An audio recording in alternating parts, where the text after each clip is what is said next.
दोस्तों, वैक्सीन के बारे में तो आप सभी ने सुना होगा और आप लोग बेसब्री से इस बात का इंतज़ार कर रहे होंगे कि कब कोरोना का वैक्सीन आएगा और हमें इस पैंडेमिक से छुटकारा मिलेगा। पर क्या आप जानते हैं कि वैक्सीन क्या होता है और ये कैसे काम करता है? और वैक्सीन के इस्तेमाल से बीमारी ठीक कैसे होता है?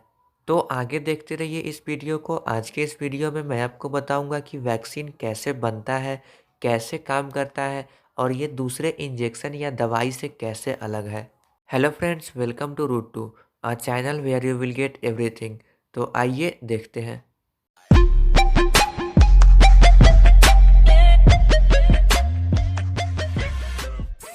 तो वैक्सीन को अच्छे तरीके से समझने के लिए हमें कुछ दूसरे टर्म्स का मतलब समझना होगा, जैसे कि एंटीबॉडीज़, एंटीजीन और इम्यून सिस्टम। तो सबसे पहले हम बात करते हैं इम्यून सिस्टम की। तो आपके शरीर में जितनी भी बीमारियां होती हैं, उनसे आपका शरीर खुद ब खुद लड़ता है और जीतता है। हालांकि कुछ बीमारियों से लड़ने का तरीका आपके शरीर को नहीं पता होता है, इसलिए वो उन बीमारियों से हार जाता है, जैसा कि अभी कोविड के केस में देखा जा सकता है। तो ये जो पूरा एक मैकेनिज़्म है आपके शरीर में बीमारियों से लड़ने वाला, उसी को इम्यून सिस्टम कहा जाता है। अब हम बात करते हैं एंटीजन और एंटीबॉडीज़ के बारे में। एंटीजन एक मॉलिक्यूलर स्ट्रक्चर होता है जो किसी भी पैथोजेंस पर मौजूद होता है। अब पैथोजेन वैसे वायरस, बैक्टीरिया या फंजाई को कहा जाता है जिनके कारण बीमारी होता है।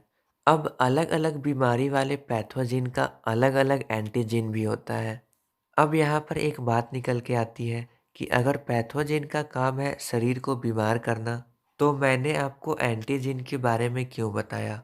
तो एंटीजन आपके बॉडी के इम्यून सिस्टम को स्टिमुलेट करता है ताकि आपका इम्यून सिस्टम एंटीबॉडीज़ क्रिएट कर सके, जो कि उस पैथोजेन को ख़त्म कर देता है। तो एंटीबॉडीज़ आपके इम्यून सिस्टम के सिपाही की तरह है, जो बीमारी वाले माइक्रो ऑर्गेनिज्म यानी कि पैथोजेंस से लड़ता है।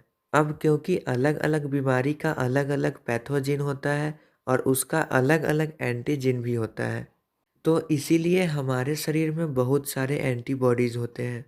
इसको हम एक सिंपल एग्जांपल से समझते हैं। एंटीजन किसी भी पैथोजेन पर लगे हुए ताले की तरह है। जब पैथोजेन आपके शरीर में बाहर से एंटर करता है, तब वो ताला खुला हुआ होता है, जिससे कि पैथोजेन आपके बॉडी के सेल्स को इन्फेक्ट करता जाता है। तब आपके बॉडी का इम्यून सिस्टम क्या करता है कि वो उसी ताले को देखकर एक चाबी बना लेता है, जिसे कि एंटीबॉडीज़ कहा जाता है, और उसी चाबी से उस ताले को बंद कर देता है, जिससे कि जो सेल्स इन्फेक्ट हो चुके हैं, वो दूसरे सेल को इन्फेक्ट नहीं कर पाते हैं, जिससे कि इन्फेक्टेड सेल के अंदर जो पैथोजेंस हैं, वो सभी मर जाते हैं और फिर इन्फेक्टेड सेल को भी रिमूव कर दिया जाता है, जिससे कि आपका बीमारी ठीक हो जाता है।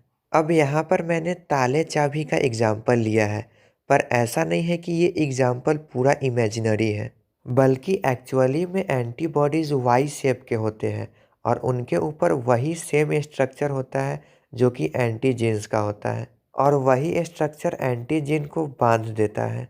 तो ये तो हो गई आपकी इम्यून सिस्टम, एंटीबॉडीज़ और एंटीजन की बात। अब हम बात करते हैं कि आखिर वैक्सीन इस सब में क्या रोल प्ले करता है। तो वैक्सीन के अंदर एंटीजन का कमज़ोर रूप होता है, जिसे कि आर्टिफिशियली कमज़ोर किया जाता है ताकि वो शरीर के अंदर जाने पर बीमारी न फैला सके। पर वो इम्यून सिस्टम की मदद करता है ताकि वो एंटीबॉडीज़ डेवलप कर सके, उसी एंटीजन को देखकर जो कि वैक्सीन के सहारे आपके शरीर में गया है। अब एक बार आपका इम्यून सिस्टम एंटीबॉडीज़ बना लेता है, तो वो उस एंटीजन को याद कर लेता है और फिर अगली बार अगर आपके शरीर में पैथोजन का हमला होता है जिसके ऊपर सेम एंटीजन है जो कि वैक्सीन में था, जिसका एंटीबॉडीज़ पहले ही बन चुका है आपके शरीर में, तो उस टाइम पे इम्यून सिस्टम फटाफट एंटीबॉडीज़ बनाता है और उस पैथोजन को ख़त्म कर देता है, जिससे कि आपको उस पैथोजन से होने वाले बीमारी से सुरक्षा मिलता है। अब अगर बीमारी के होने के बाद भी अगर आपको वैक्सीन दिया जाता है, तब भी यही सेम प्रोसेस होता है और बीमारी आपके अंदर से ख़त्म हो जाता है। अब नॉर्मली क्या होता है कि हमारे शरीर के अंदर जन्म के टाइम से ही बहुत सारे एंटीबॉडीज़ अवेलेबल होते हैं, पर कुछ एंटीजन के एंटीबॉडीज़ अवेलेबल नहीं होते हैं, तो जिनके लिए वैक्सीनेशन होता है बच्चों में, जिसे कि आप सभी लोग जानते होंगे। और अगर कोई नया बीमारी आता है, जैसे कि अभी कोविड है, तो उसके लिए बड़ों में भी वैक्सीनेशन होता है, ताकि उनके शरीर में भी एंटीबॉडीज़ जनरेट हो सके। ऑल्दो आपका इम्यून सिस्टम खुद ब खुद एंटीबॉडीज़ क्रिएट कर सकता है, पर उसमें बहुत टाइम लगता है। इसीलिए हमें वैक्सीन दिया जाता है, ताकि हमारा इम्यून सिस्टम जल्दी से जल्दी उस बीमारी को जान जाए और उसका एंटीबॉडीज़ क्रिएट कर सके। डब्ल्यूएचओ के एक रिपोर्ट के अनुसार ज़्यादातर लोगों में कोविड का एंटीबॉडी क्रिएट हो चुका है। अब हमारे अंदर कोविड का एंटीबॉडीज़ क्रिएट होने में लगभग 1 साल का समय लग गया। पर हर बीमारी के केस में ऐसा नहीं होता है। किसी-किसी बीमारी का एंटीबॉडी बहुत जल्दी क्रिएट हो जाता है, तो किसी-किसी में बहुत समय लग जाता है। जैसे कि एचआईवी का, जिसका एंटीबॉडी अभी तक हमारे शरीर में क्रिएट नहीं हो पाया है और ना ही उसका कोई वैक्सीन अवेलेबल है। तो इसी से आप सोच सकते हैं कि वैक्सीन बनाने में भी कितना टाइम लगता है। तो अब हम बात करते हैं कि वैक्सीन कैसे बनता है और उसके अंदर कौन-कौन से कंपोनेंट्स होते हैं। उससे पहले हम एक और बात जान लेते हैं कि वैक्सीन और मेडिसिन में क्या अंतर है। तो मेडिसिन आपके बीमारी को ठीक करने के लिए दिया जाता है। अगर आपको किसी माइक्रो ऑर्गेनिज्म या फिर किसी न्यूट्रिएंट्स के डिफिशियंसी के कारण बीमारी है, तो मेडिसिन उस माइक्रो ऑर्गेनिज्म को किल कर देगा या फिर उस न्यूट्रिएंट्स के डिफिशियंसी को फुलफिल करेगा, जिससे कि आपका बीमारी ठीक हो जाएगा। पर ज़रूरी नहीं है कि आपको वो बीमारी फिर से न हो।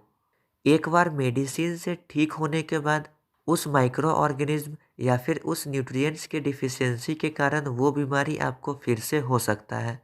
पर अगर एक बार आपको वैक्सीन दिया जाता है, तो जिस बीमारी के लिए वो वैक्सीन दिया गया है, वो बीमारी आपको कभी नहीं होगा।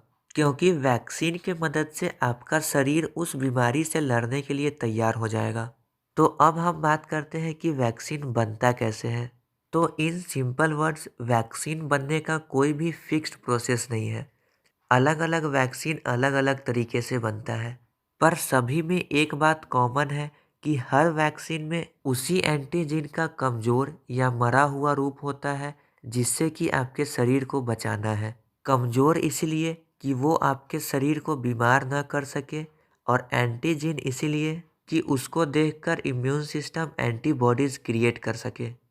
अगर हम एकदम बेसिक प्रोसेस की बात करते हैं, तो सबसे पहले पैथोजेंस को लिविंग सेल में ग्रो किया जाता है, जैसे कि चिकन एग्स या फिर कल्चर्ड ह्यूमन सेल। एक बार एंटीजन डेवलप हो जाता है, उसके बाद उस सेल को एंटीजन से अलग कर दिया जाता है। उसके बाद एंटीजन को प्यूरिफाई किया जाता है और फिर उसमें दूसरे कंपोनेंट्स जैसे कि एडजुवांट्स, स्टेबलाइजर्स और प्रिजर्वेटिव्स मिलाकर वैक्सीन तैयार हो जाता है। एडजुवांट्स इसीलिए मिलाया जाता है ताकि आपका इम्यून रिस्पॉन्स अच्छा या तेज हो सके। एडजुवांट्स आपके इम्यून रिस्पॉन्स को इन्हेंस करता है। स्टेबलाइजर्स वैक्सीन के स्टोरेज लाइफ को बढ़ाता है और प्रिजर्वेटिव्स मल्टी डोज वैक्सीन में हेल्पफुल होता है। क्योंकि कई बार ऐसा देखा गया है कि जो मल्टी डोज वैक्सीन का शीशी होता है, उसके अंदर एक्टिव बैक्टीरिया या फंजाई अवेलेबल है। तो इसी चीज़ को रोकने के लिए प्रिजर्वेटिव्स का इस्तेमाल किया जाता है। क्योंकि अगर एक बार शीशी में से वैक्सीन यूज हुआ और उसके अंदर बैक्टीरिया चला गया, तो हो सकता है कि वो बचे हुए वैक्सीन को ख़राब कर दे। तो वैक्सीन में मौजूद प्रिजर्वेटिव्स इन सभी चीज़ों को रोकता है। इसके साथ ही वैक्सीन में सर्फेक्टेंट भी होता है, जो सभी कंपोनेंट्स को एक साथ मिला कर रखता है, और बहुत थोड़े से मात्रा में रेसिड्यूअल भी होता है, जो कि मैन्युफैक्चरिंग प्रोसेस में जितने भी सब्सटेंस यूज हुए हैं, उनका बहुत छोटा सा अमाउंट होता है, जैसे कि एग प्रोटीन, ईस्ट या फिर एंटीबायोटिक्स। पर ये सभी एकदम कम अमाउंट में होता है, एकदम नेग्लिजिबल अमाउंट में। और रेसिड्यूअल्स इनएक्टिव कंपोनेंट्स होते हैं, यानी कि इनका कोई भी यूज नहीं होता है वैक्सीन में। अब एक बार वैक्सीन प्रिपेयर हो जाए, तो वो ट्रायल फेज में जाता है, जहाँ पर ट्रायल 3 स्टेजेस में कंप्लीट होता है। पहले स्टेज में कुछ वॉलंटियर्स को वैक्सीन दिया जाता है और उनके ऊपर उसका इफ़ेक्ट देखा जाता है। सेकेंड स्टेज में कुछ 100 वॉलंटियर्स को वैक्सीन दिया जाता है और थर्ड स्टेज में कुछ हज़ार वॉलंटियर्स को वैक्सीन दिया जाता है। उसके बाद उन वॉलंटियर्स पर उस वैक्सीन का इम्पैक्ट देखा जाता है। अगर सब कुछ सही है तो गवर्नमेंट के अप्रूवल के साथ वैक्सीन मार्केट में आ जाता है और वो नॉर्मल पब्लिक के लिए अवेलेबल हो जाता है। अब यहाँ पर इम्यून सिस्टम या वैक्सीन से ही रिलेटेड एक टर्म निकल के आता है, हर्ड इम्यूनिटी।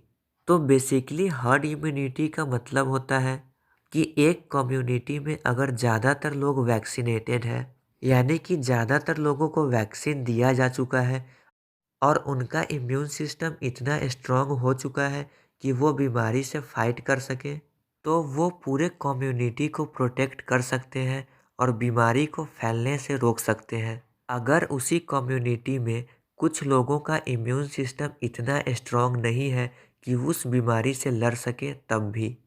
अब एक सवाल निकल के आता है कि उसी कम्युनिटी में वैक्सीनेशन के बाद ज़्यादातर लोगों का इम्यून सिस्टम स्ट्रांग हो चुका है और बीमारी से लड़ रहा है, पर कुछ लोगों का ऐसा क्यों नहीं कर पा रहा है? तो इसका आंसर है कि उन कुछ लोगों को इम्यूनो डिफिशियंसी है, यानी कि उन लोगों का इम्यून सिस्टम कमज़ोर हो चुका है क्योंकि उन लोगों को एड्स या फिर बोन मैरो कैंसर जैसी बीमारियां हैं। तो मैं उम्मीद करता हूँ कि आप जान गए होंगे कि वैक्सीन क्या होता है और कैसे काम करता है। तो बस आज का ये वीडियो यहीं पे ख़त्म होता है।